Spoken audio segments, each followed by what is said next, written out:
नमस्कार।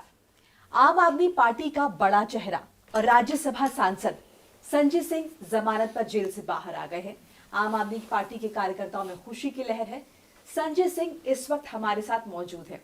बहुत बहुत स्वागत है आपका न्यूज़। नमस्कार। नमस्कार। तो आप जेल से बाहर आ गए और तमाम जो आम आदमी पार्टी के कार्यकर्ता उनमें खुशी की लहर, और सबसे पहले आपने बाहर आते एक नारा दिया कि जेल के ताले टूटेंगे, अब संजय जो है और अरविंद केजरीवाल छूटेंगे।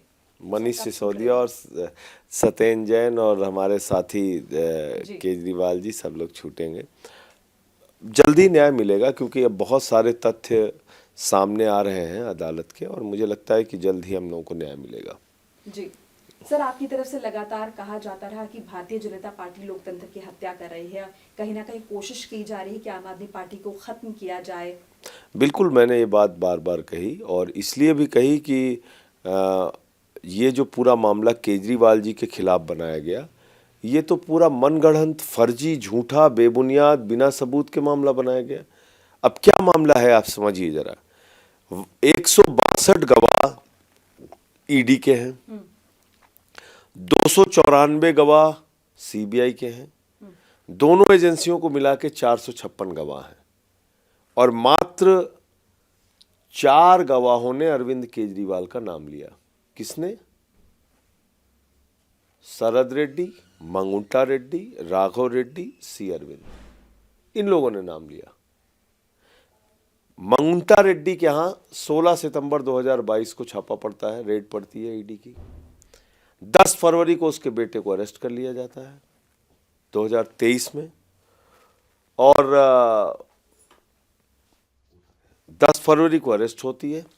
16 जुलाई को वो केजरीवाल के खिलाफ बयान देता है, और 18 जुलाई को उसकी जमानत हो जाती है। 10 स्टेटमेंट बाप बेटे मिलके देते हैं, 8 को अनरिलाइड डॉक्यूमेंट में रख देते हैं, 2 के ऊपर यकीन करते हैं। यानी जब आप सारे कागजात ही अदालत के सामने नहीं रखेंगे तो अदालत को कैसे पता चलेगा किसने क्या बोला है? सर लेकिन 8 कागज छिपा लिए और इसी आधार पर कार्रवाई हो रही है। तो कहाँ सबूत है? बताइए ना आप। पर सर कानूनी कार्रवाई तो हो रही है। कानूनी कार्रवाई अपने एक तरफा गिरफ्तारी की कार्रवाई हो रही है। कानूनी कार्रवाई जो अदालत की है उसके सामने जब आप सारे साक्ष्य, भाई जांच में जितने भी साक्ष्य आपने जुटाए वो सारे अदालत के सामने क्यों नहीं रखते अगर आपके मन में चोर नहीं है तो? इसी प्रकार से शरद रेड्डी का मामला है। 9 नवंबर को रेड हुई, 10 नवंबर को अरेस्ट हुई, और 25 अप्रैल को उसकी जमानत हुई। 12 स्टेटमेंट उसने दिए, अंतिम के 2 स्टेटमेंट में केजरीवाल का नाम लिया, फिर उसकी बेल हो गई। तो आप इस तरीके से दबाव बना के लोगों के स्टेटमेंट ले रहे हैं, और उसके बाद एक मुख्यमंत्री को, निर्वाचित मुख्यमंत्री को अरेस्ट कर ले रहे हैं, और जबकि शराब घोटाला तो दरअसल बीजेपी ने किया है। भाई बीजेपी ने शरद रेड्डी से गिरफ्तारी के बाद 55 करोड़ रुपए और गिरफ्तारी के पहले 5 करोड़ रुपए, 60 करोड़ रुपए चंदा लिया है इससे। आप बताइए सर, ये साक्ष्य कंसीडर किए जा रहे हैं अदालत की तरफ से? ईडी और सीबीआई को इस पे कार्रवाई करनी चाहिए। एलजी साहब को चिट्ठी लिखनी चाहिए कि बीजेपी के नेताओं से पूछताछ करो। एलजी साहब तो कह रहे हैं कि आप लोग छवि खराब कर रहे हैं। किसकी छवि खराब कर रहे हैं? एलजी साहब की। एलजी साहब की छवि क्या खराब करेंगे? एलजी साहब अपनी जिम्मेदारी निभाएं, जो काम है उनका। उनको चिट्ठी लिखनी चाहिए कि शरद रेड्डी जो किंग पिन, जिसको ईडी ने कहा, हमने नहीं, ईडी ने कहा किंग पिन है, तो उस शरद रेड्डी ने अगर 60 करोड़ रुपए बीजेपी को दिए तो इसकी जांच तो होनी चाहिए। गिरफ्तारी के बाद उसके खाते सीज नहीं हो रहे हैं और उससे पैसे दिए जा रहा है, तो कैसे? बिल्कुल। तो तमाम आम आदमी पार्टी के नेताओं के साथ साथ आपका भी कहना है कि कहीं ना कहीं ये जानबूझकर, और वो मंगुंटा रेड्डी तो चुनाव लड़ रहा है, उसके लिए तो मोदी जी की फोटो लगा के वो प्रचार कर रहा है। आपने प्रेस कॉन्फ्रेंस में भी जिक्र जी किया हाँ, था इस बात का। जी। तो आपको लग रहा है कि आम आदमी पार्टी की जो खत्म करने की जो बीजेपी की साजिश है, ये साजिश कामयाब भी हो रही है? जो वजूद है आम आदमी पार्टी का दिल्ली में, वो खत्म हो रहा है, ऐसा आपको लगता है? कैसे खत्म हो जाएगा? हम तो कह रहे हैं आपकी चुनाव होने दीजिए, देखिए क्या हालत होगी बीजेपी की।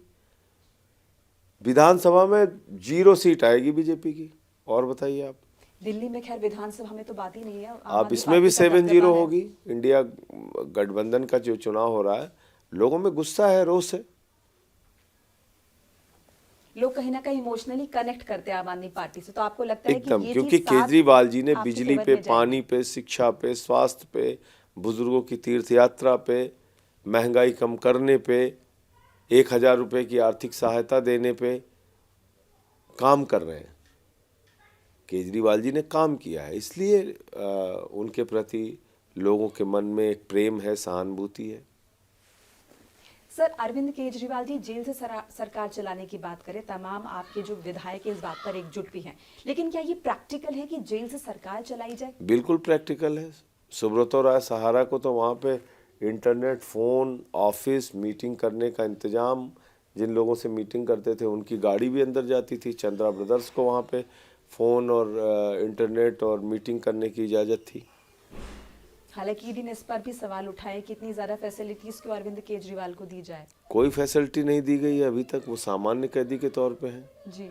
लेकिन अगर 2 करोड़ लोगों के द्वारा निर्वाचित, 3 बार प्रचंड बहुमत से निर्वाचित एक मुख्यमंत्री है, तो उसको जो सामान्य सुविधाएं मिल सकती है दिल्ली के काम को संचालित करने के लिए, उसको मिल जाना चाहिए। क्या इसमें प्रॉब्लम है भाई? वो कोई दोषी, उनके ऊपर कोई आरोप सिद्ध थोड़ी हो गया। सर, प्रैक्टिकली जरा समझाइए, क्या ये पॉसिबल है? कितनी आप बैठ के कर लेंगे, कितनी दिल्ली की जनता के फेवर में काम हो जाएगा? एकदम, लगातार आम आदमी मैं पार्टी बता रहा हूँ, मैं तो आई जेल थी। में रह के आया जी, हूँ ना। बिल्कुल, इसीलिए मैं जानना चाह रही थी मैंने आपसे। वाइस प्रेसिडेंट को चिट्ठी जेल से लिखी, वो अटेस्ट होके जाती है।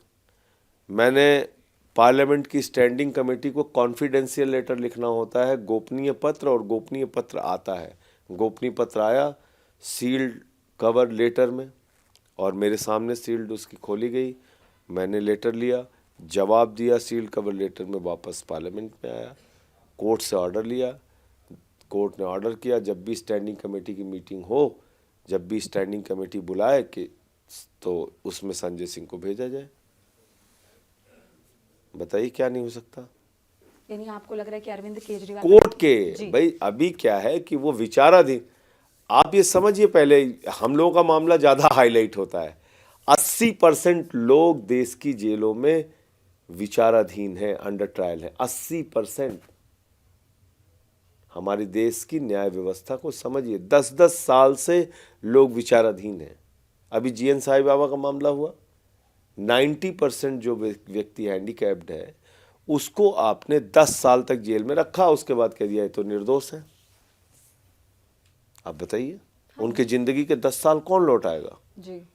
तो इसलिए आज जो केजरीवाल जी पे आप कार्रवाई कर रहे हैं या मनीष सिसोदिया पे कार्रवाई कर रहे हैं, ये एक जबरन जेल में डाल के तानाशाही की कार्रवाई है। कल को वो इन सब मामलों में बरी होंगे तो आप उनके ये महत्वपूर्ण समय वापस करेंगे आप, जब आपने लोकसभा चुनाव में उनको अंदर डाल रखा है।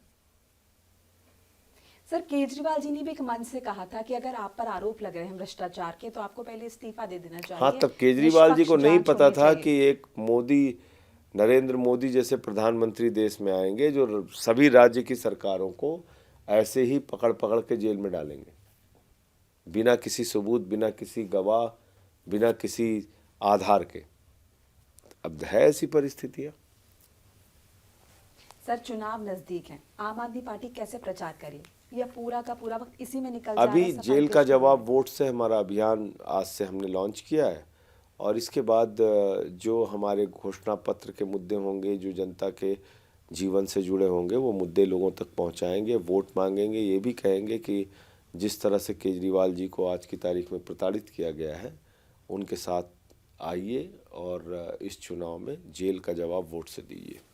एक बड़ा तबका है जो ये भी मानता है कि वाकई में बहुत गलत हुआ है आम आदमी पार्टी के साथ, तो आपको लगता है कि ये जो इमोशनली लोग कनेक्ट कर रहे हैं, इसका बीजेपी को बहुत ज्यादा नुकसान होने वाला है? बिल्कुल होगा, क्योंकि मैंने आपको जैसा कहा कि केजरीवाल जी ने सबके लिए काम किया है, और आज उन लोगों के मन में गुस्सा है कि जो एक अच्छा काम करने वाला व्यक्ति है उसको आपने जबरदस्ती पकड़ के जेल में डाल दिया।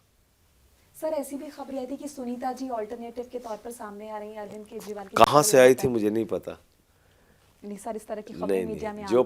जो हालांकि उस पार्टी वक्त का आपको आधिकारिक जमानत नहीं मिली थी। जी। जो पार्टी का आधिकारिक बयान है वो यही है कि अरविंद केजरीवाल जी मुख्यमंत्री थे, हैं और रहेंगे। अच्छा, आप जब जमानत पे नहीं थे, जब आप जेल में थे, तो सौरभ भारद्वाज जी ने प्रेस कॉन्फ्रेंस में कहा कि तमाम हमारे सीनियर जो इस वक्त जेल में बंद है, हम तो सिर्फ पार्टी में बच्चे हैं, हम निर्णय नहीं ले पा रहे, आप चूंकि बाहर आ गए, तो कितना मोराल आम आदमी पार्टी का बढ़ गया है? तो आपने देखा होगा उस दिन कार्यकर्ताओं का हौसला निश्चित रूप से बढ़ा है। तो हम लोग इसलिए कि एक परिवार की तरह रहते हैं और काम कर रहे हैं, जब से आए मेहनत पे लगे हुए हैं अपना, रोज इस भ्रष्ट सरकार को जो केंद्र में बैठी हुई है सत्ता में, उसको एक्सपोज कर रहे हैं। अभी कुछ दिन पहले मनीष सिसोदिया जी ने भी कहा, अपनी विधानसभा के लोगों को चिट्ठी लिखी, उन्होंने कहा कि मैं भी जल्द बाहर आने वाला हूं। तो किस बिना पर उन्होंने कहा आप बाहर आए हैं इसीलिए? नहीं, मुझे लगता है कि कोई तथ्य नहीं है, कोई सबूत नहीं है, और अदालत भी इन चीज़ों को देखेगी, मुझे पूरा भरोसा है, और इसलिए जमानत मिलेगी उनको। चलिए, बहुत बहुत शुभकामनाएं Thank you, आपको आने नमस्कार। वाली लोकसभा चुनावों में। हम उम्मीद करते हैं कि आपको सफलता मिले Thank और you। जो मुहिम आप चला रहे हैं इसमें आप आगे बढ़े। तो ये थे हमारे साथ संजय सिंह, जो कि लगातार ये कह रहे हैं कि आम आदमी पार्टी अपने पथ पर आगे बढ़ रही है और आग में कोयले की तरह तप रही है, जो कि एक दिन हीरा बनेगा। नमस्कार।